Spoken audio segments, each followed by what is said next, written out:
Welcome to the DTC Concepts YouTube channel. I am Dan. I am here to talk about things like design, renovation, home tips and tricks. If you could give me a subscribe and a like, it would help my low self-esteem and I would really appreciate it. So let's get into today's article I'm going to kind of go through. This one should be fun.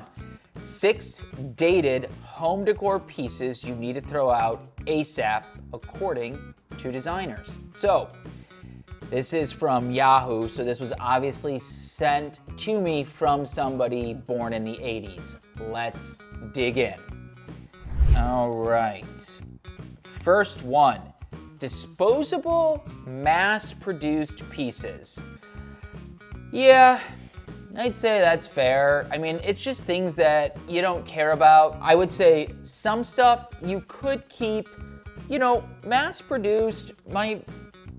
Some of my lights are mass-produced. I'm not gonna get rid of them. Disposable things, I'm going to get rid of. Stuff that's shitty, but I don't know. Don't judge yourself if you're shopping at Crate & Barrel, especially since Jeremiah Brent's got a new line there. All right, number 2, Shaggy rugs. Wow, I can't wait to argue a few of these. Shaggy rugs, as a rule, yes, get rid of them. They are not great. They don't look great. They're not meant to be in your living room. So much grossness.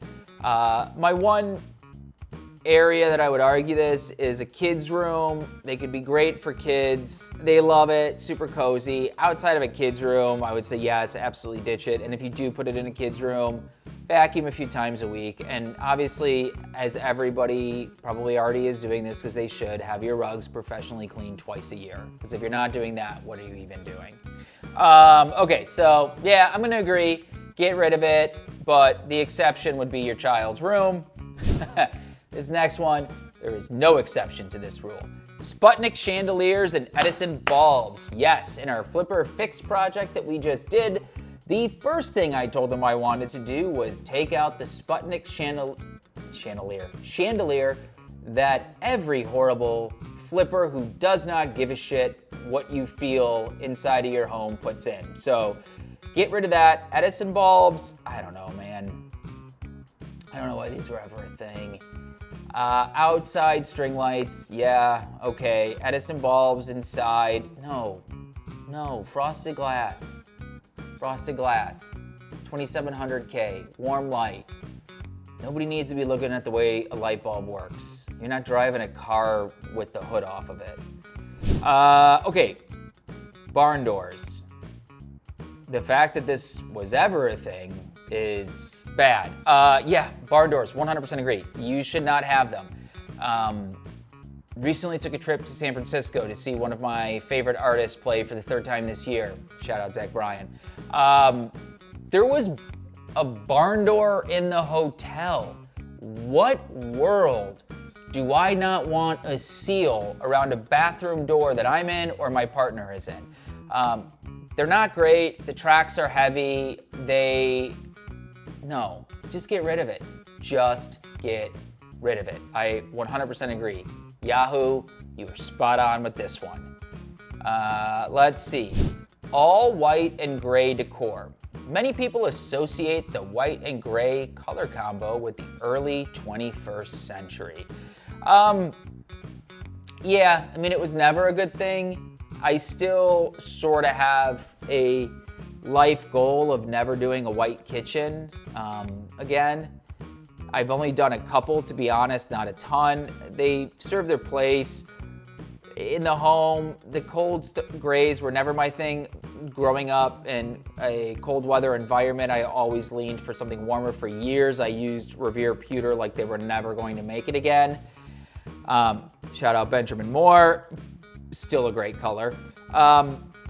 Yeah, all white and gray. It just doesn't have a lot of life. I live in Southern California, so white is pretty relevant in my life. We have a ton of sunshine. If you are going to be using a lot of white, really make sure you know what you're doing. White is one of the hardest colors to do, and the amount of homes that hurt my eyes because just builder special white paint is what's on the outside of their house and the light is blaring off of it. and there's no depth to the paint, it's no good. So I would be down with getting rid of this. I do like a warm grayish, but yes, the all white and gray was never a good thing. Stop doing it. Window valances, wow. All right, well, you know, one could argue it, one could argue against it.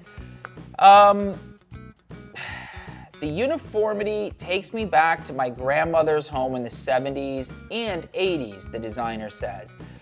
These days, a simple Roman shade will do just fine. I don't know. Sometimes they're great, and sometimes you do want to go back to your grandmother's house. I'm not sure what she ever did to you, designer, but done right and done with good material, it still is beautiful. Yes, it's a little bit more grandma than not, but there's nothing wrong with that. I have not used them a ton. When I see them well done, I will say it is the thing I notice in the room and think, shit, they did a really nice job with that. So this one, I don't know, mess around with it, get crazy. You know, for most of us, it's not a thing that's needed, but every once in a while, I think it can be really great. You know, if you've got a room that you want to make softer, if you've got a kid's room that you want it to feel a little bit even more playful and you're doing some fun fabrics, a valance can look nice. But, you know, if you've got a pretty transitional home and you don't want that feeling in it, let go of it. All right, I guess that's it. Like most things Yahoo, it's hit or miss.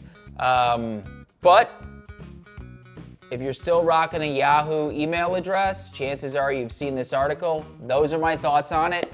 If you could give us a like and subscribe, if you do want to drop me any hate below, feel free. It is all engagement. Come back again. I will be reviewing some more things.